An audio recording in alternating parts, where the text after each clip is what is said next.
Təlimdə rəqəmsal vasitələr və süni intellekt. Təlimdə rəqəmsal vasitələr və süni intellekt artıq seçim deyil, təhsilin ayrılmaz tərkib hissəsinə çevrilir. UNESCO-nun və OECD-nin hesabatlarında vurğuladığı kimi, rəqəmsal texnologiyalar və süni intellekt həm ənənəvi dərs modelini dəyişir, həm də müəllim və şagirdlərə öyrənməni fərdləşdirmək, məlumatlara sürətli çıxış əldə etmək, əməkdaşlıq və yaradıcılığı gücləndirmək kimi yeni imkanlar açır. Bununla yanaşı etik məsələlər, məlumat məxfiliyi, bərabər imkanlar və müəllim hazırlığı kimi ciddi çağırışlar da meydana çıxır və bu, təhsildə rəqəmsal transformasiyanı planlı və düşünülmüş şəkildə aparmağı tələb edir.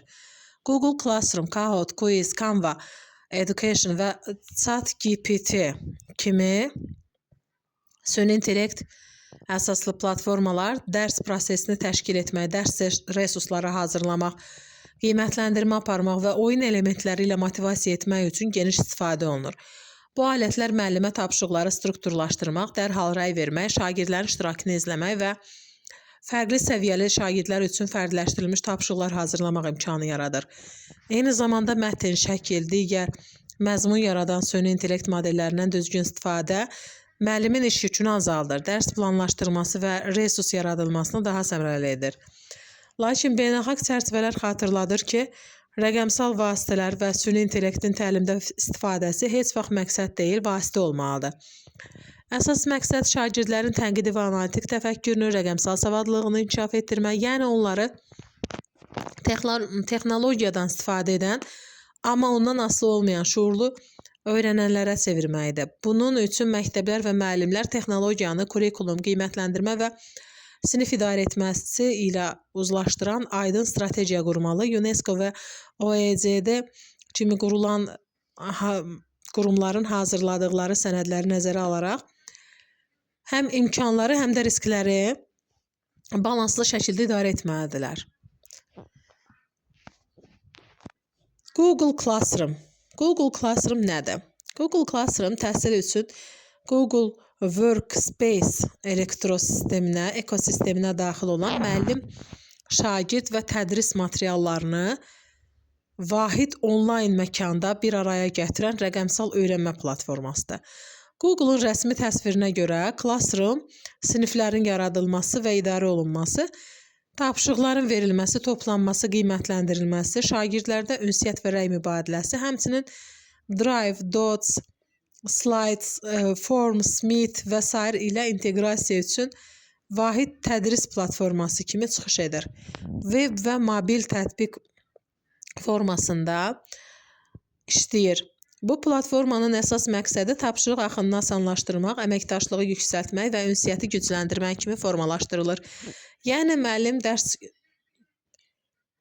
təşkilini sadələşdirir, tapşırıq və rəy prosesini bir yerdə toplayır, şagird isə istənilən vaxt və məkandan materiallar toplayır, materiallara çıxış əldə etmək imkanı yaradır. Google Classroom-un akademik nailiyyətə, motivasiya və əməkdaşlığa müsbət təsir etdiyini, bununla bərabər infrastruktur və istifadə rahatlığı ilə bağlı müəyyən çətinliklərin də mövcud olduğunu vurğulamaq lazımdır. Son yeniliklər sırasında student groups, şagird qrupları kimi xüsusiyyətlər müəllimə qrup tapşırıqlarını daha səmərəli planlaşdırmağa, şagirdləri əvvəlcədən qruplaşdırmağa və əməkdaşlıq əsaslı işləri daha rahat idarə etməyə imkan verir ki, bu da platformanın təlimdə tətbiq dairəsini genişləndirir. Bu platforma şagirdlərin akademik nailiyyətlərini, motivasiyasını, əməkdaşlıq və qarşılıqlı əlaqəsini, həmçinin tədrisin səmərəliliyini artırır. Eyni zamanda müxtəlif tədqiqatlarda müəllimlər Google Classroom-u şagirdlərin aktivliyini izləmək, tapşırıqlar üzərində müntəzəm rəy vermək və formativ qiymətləndirməni həyata keçirmək baxımından əlverişli mühit kimi qiymətləndirmişlər. Google Classroom şagirdlərə rəqəmsal mühitdə resurslara çıxış, faydalı fayllarla işləmək, onlayn əməkdaşlıq və öz işini vaxtında təqdim etmək kimi 21-ci əsr üçün vacib vərdişlər qazandırır. Eyni zamanda müəllimə rəqəmsal savadlılıq, özünü idarə, məsafədən əməkdaşlıq və məsuliyyətli onlayn davranış kimi bacarıqları dərs prosesində sistemli şəkildə inteqrasiya etmək imkanı verir. Başqa sözlə Google Classroom sadəcə tapşırıq göndərmə aləti deyil, şagirdin rəqəmsal öyrənmə mədəniyyətini formalaşdıran dərs mühitidir. Google Classroom-u necə istifadə etmək lazımdır? Əvvəlcə Google Classroom hər fənn və ya sinif üçün ayrı sinif yaradılır. Məsələn, 8A riyaziyyat, 9B Azərbaycan dili, 10C tarix. Sonra Classwork bölməsinə daxil olun və mövzular yaradın. Mövzuları bölmə və ya mövzuya görə qruplaşdırın. Məsələn, faiz, funksiya, istiqlal mübarizəsi, canlılarda tənəffüs və s. Hər mövzunun içərisində 3 məsələ öz əksini tapır. Birinci material, slayd, mətin, video, link, izah, nümunələr və ikinci tapşırıq, yazılı və ya praktiki tapşırıq, üçüncü quiz tipli tapşırıq, test və ya qısa yoxlama sualları. Bu cür olanda şagird mövzuya klikləyən kimi həmin mövzu ilə bağlı material və tapşırıqları eyni yerdə görür və tədris ili bilitənində isə sinif arxivləşdirmək lazımdır. Arxivə atılan sinif artıq aktiv deyil, şagirdlər ondan istifadə edə bilmirlər, amma bütün material və tapşırıqların düzülüşü olduğu kimi qalır. Növbəti il eyni fənni paylaşanda, planlayanda bu il arxiv olan sinifi hazır nümunə kimi açıb yenidən istifadə edə bilmək olar. Google Classroom daha effektiv o vaxt olur ki, o sadəcə fayl paylaşmaq yeri deyil, interaktiv öyrənmə mühiti kimi istifadə olunur. Google Classroom formativ qiymətləndirmə və rəy üçün çox əlverişlidir və bu öyrənmə prosesinə əhəmiyyətli dərəcədə dəstəkləyir. Müəllim tapşırıqlar üçün rubriklər, məzmun, arqument, tərtibat və s. hazırlaya, sənədlərin üzərinə şərhlərlə konkret səhv və ya nailiyyətləri göstərə, formus və quiz assignment vasitəsilə mütəmadi mini testlər keçirib, nəticəni dərhal şagirdlərlə paylaşa, gecikən və ya zəif nəticə göstərən şagirdlərlə isə ayrıca rəy və ya əlavə material göndərməklə formativ qiymətləndirmə prinsiplərini həyata keçirə bilər. Google Classroom müəllimə tapşırıqları bütün sinifə deyil, seçilmiş şagirdin qruplarına təyin etməyə imkan verir. Məsələn, zəif oxu bacarığı olan şagirdlərə sadələşdirilmiş mətn və əlavə izah, yüksək səviyyəli şagirdlərə isə daha çətin, açıq tipli tapşırıq vermək mümkündür. Bu funksiya bir sinif daxilində fərdi ehtiyacları nəzərə alıb, təlimi fərdiləşdirməyə və diferensiallaşmağa şərait yaradır. Öyrənmənin əyləncəli yollarından biri də Kahoot-dur. Kahoot şagirdlərə internet bağlantısı olan İstənilən cihazdan istifadə edərək real vaxt rejimində əyləncəli interaktiv fəaliyyətlər yaratmağa və oynamağa imkan verən oyun əsaslı təlim platformasıdır. Müəllim əvvəlcədən sual-cavab tipli kiçik oyun hazırlayır. Suallar ümumi ekranda göstərilir. Şagirdlər isə telefon və planşet və ya kompüterdən istifadə edərək Fin-kod vasitəsilə oyuna qoşulur və cavabını real vaxt rejimində öyrənirlər. Kahoot ənənəvi dərs mühitini qısa müddətdə oyun şousuna bənzər interaktiv formaya çevirən sistem kimi təsvir olunur. Müəllim oyunun aparıcı rolunda çıxış edir.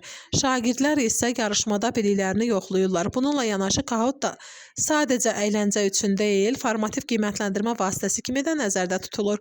Şagirdin mövcud bilik səviyyəsi sürətlə qiymətləndirilməyə, dərhal rəy verməyə və diqqəti əsas anlayış və səhvlərə yönəltməyə imkan verdiyi üçün oyun əsaslı yeni nəsil formativ qiymətləndirmə aləti kimi qiymətləndirilir. Kahoot dərs prosesində inteqrasiya olunduqda ümumilikdə öyrənmə göstəricilərinə müsbət təsir göstərir. Sinif dinamikasını yaxşılaşdırır, şagirdlərin dərsə münasibətini və motivasiyasını gücləndirir. Həmçinin müəyyən həddə qədər narahatlıq səviyyəsi azalda bilir. 2021-ci ildən etibarən aparılan meta təhlillər və bu nəticəni təsdiqləyir. Kahootun şagirdlərin akademik nailiyyət və performansını əhəmiyyətli dərəcədə artırdığı qeyd olunur.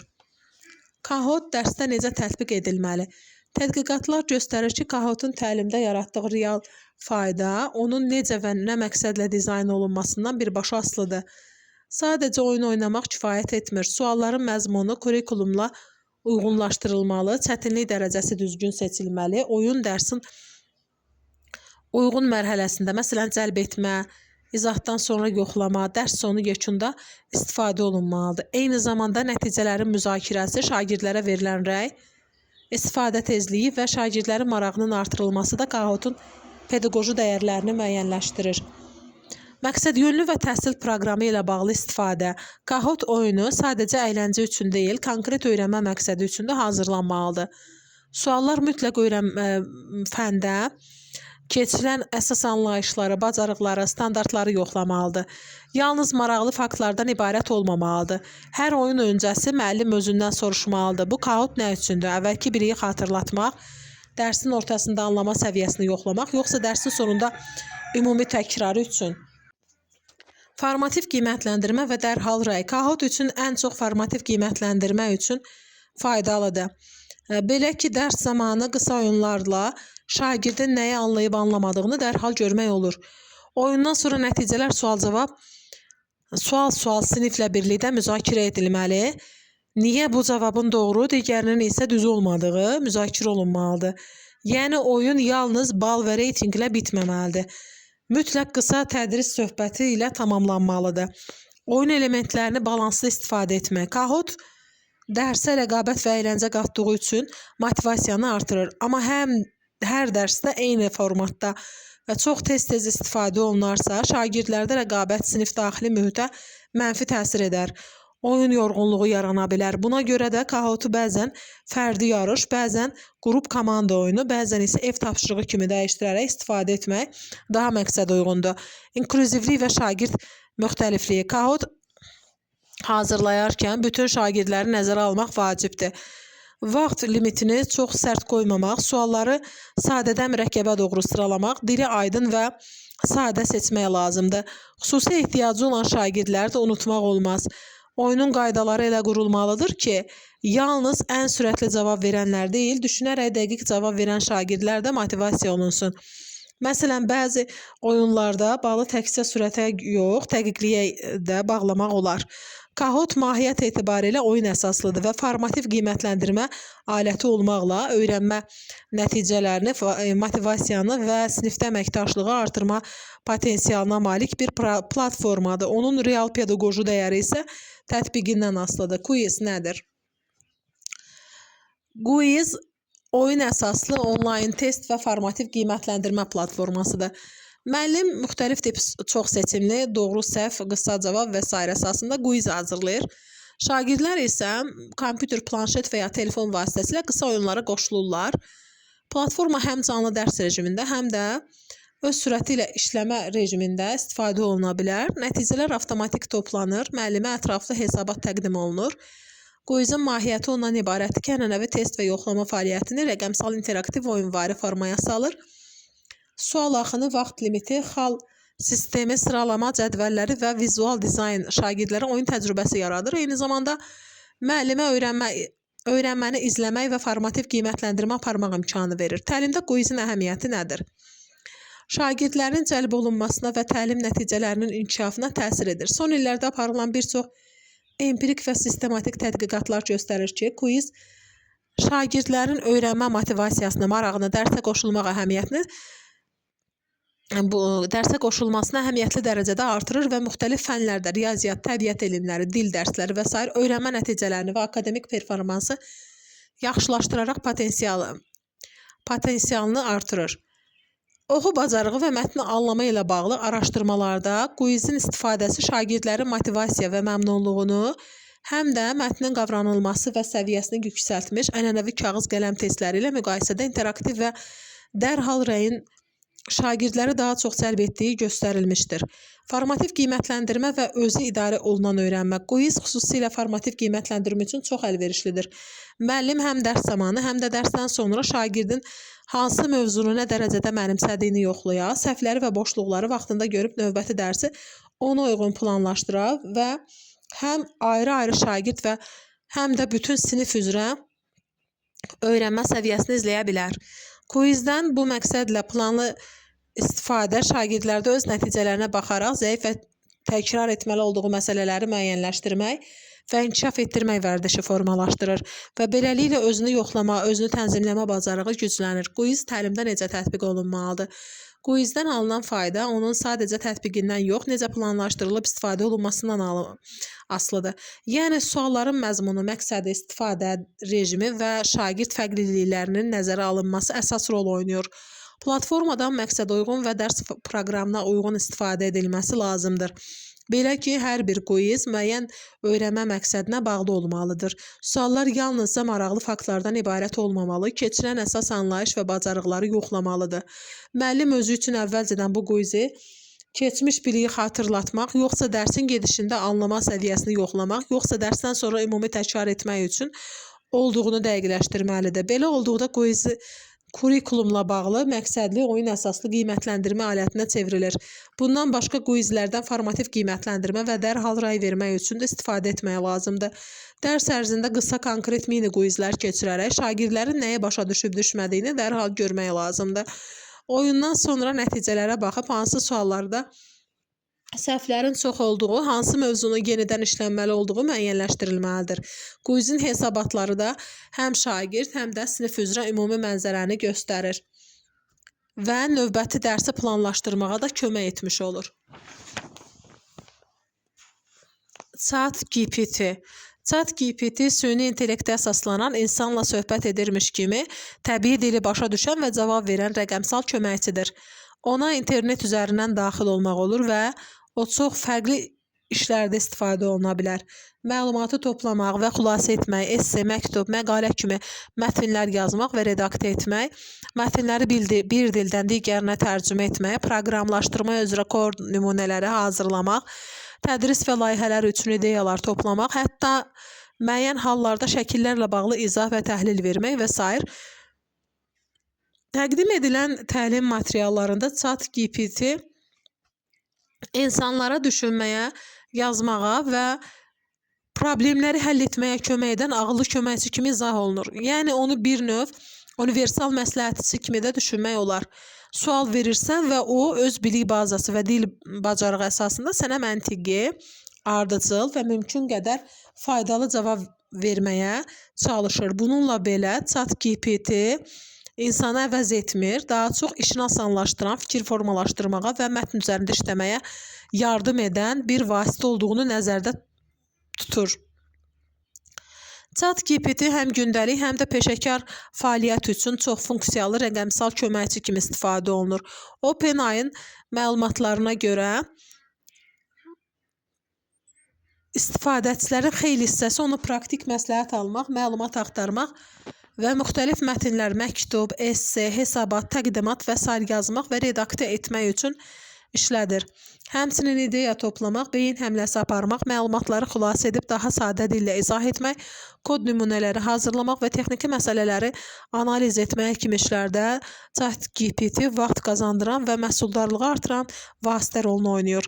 Təhsil sahəsində düzgün istifadə olunduqda ChatGPT həm şagird, həm də müəllimlər üçün dəstək aləti kimi çıxış edir. Şagirdlər üçün o fikirləri strukturlaşdırmaq, çətin anlayışları izah etmək, qaralama, mətnə rəy vermək kimi yazı bacarıqlarını inkişaf etdirməkdə də köməkçi ola bilər. Müəllim üçün isə dərs planlaşdırılması, qiymətləndirmə meyarlarının, rubriklərinin hazırlanması, tapşırıq ideyalarının formalaşdırılması, fərqli səviyyəli şagirdlər üçün fərdiləşdirilmiş izah nümunələri yaratmaq kimi işləri yüngülləşdirə bilər.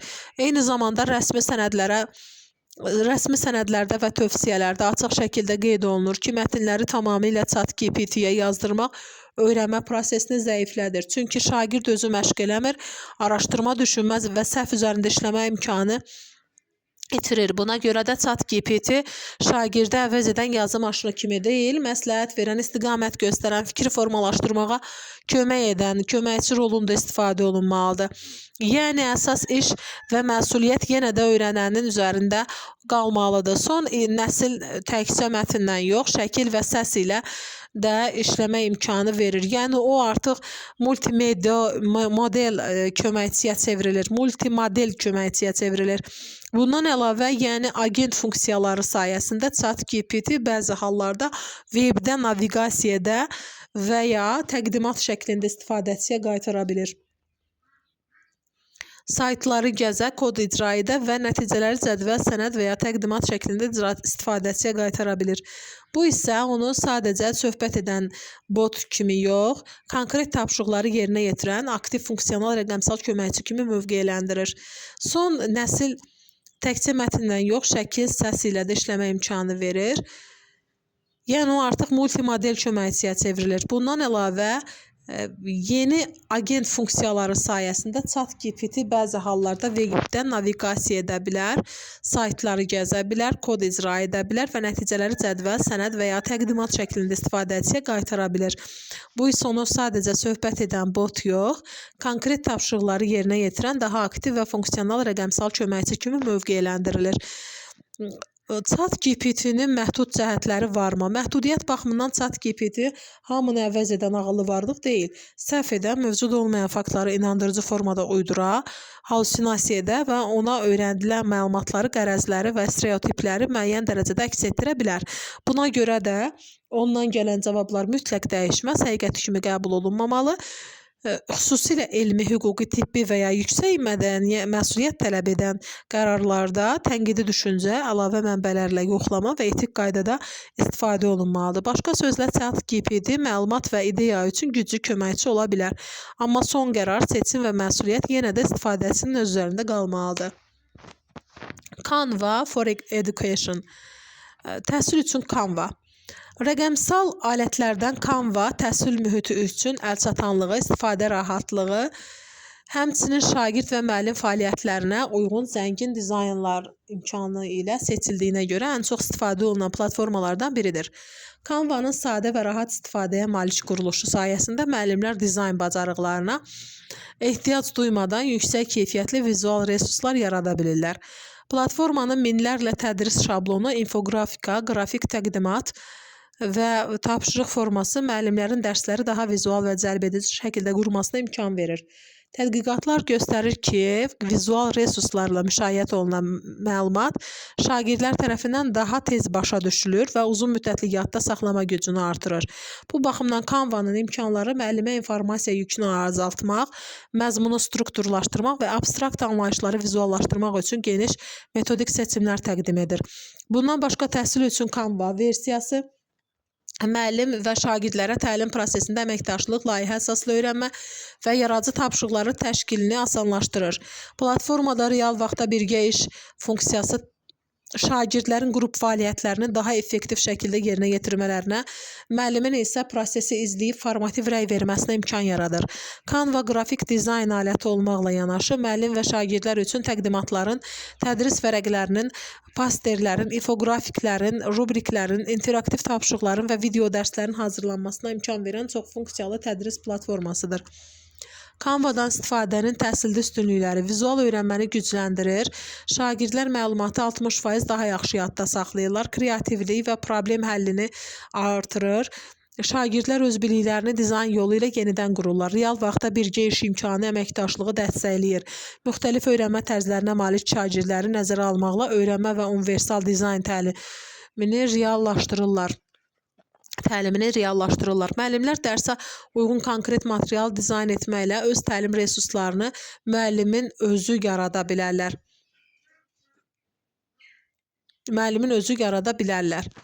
Müəllimlərin özü yaradır. Yəni tədrisdə Canva-dan istifadə istiqamətləri dərsin izah hissəsi üçün slaydların hazırlanması, interaktiv qrafiklər və sxemlərin yaradılması, mövzu və üzrə infoqrafikanın tərtibi və dərsin təqdimatını effektiv etmək mümkündür. Qiymətləndirmə üçün rubriklərin hazırlanması, formativ qiymətləndirmə vərəqlərinin çıxış bileti nümunələri, özünü qiymətləndirmə kartları hazırlanmasında istifadə edilə bilər. Üçüncü, şagird fəaliyyətləri üçün şagirdlər müxtəlif fəaliyyətlərə də cəlb oluna bilər. Canva-dan məqsəd yönlü istifadə edə bilərlər. Poster, zaman oxu, xəritə, layihə təqdimatı, qrup işi, nəticələrin vizual təqdimatını hazırlaya bilərlər. Dördüncü, inklüziv təhsil üçün Canva istifadəçiləri əlçatan şriftlər, yüksək rəng kontrastı, oxunaqlı və sadə dizayn alətləri ilə təmin etdiyi üçün hər kəsin iştirakına imkan yaranmış olur. Bu xüsusiyyətlər universal öyrənmə dizaynının prinsiplərinə uyğundur və xüsusi təhsil ehtiyacı olan şagirdlər üçün materialların uyğunlaşdırılmasını asanlaşdırır.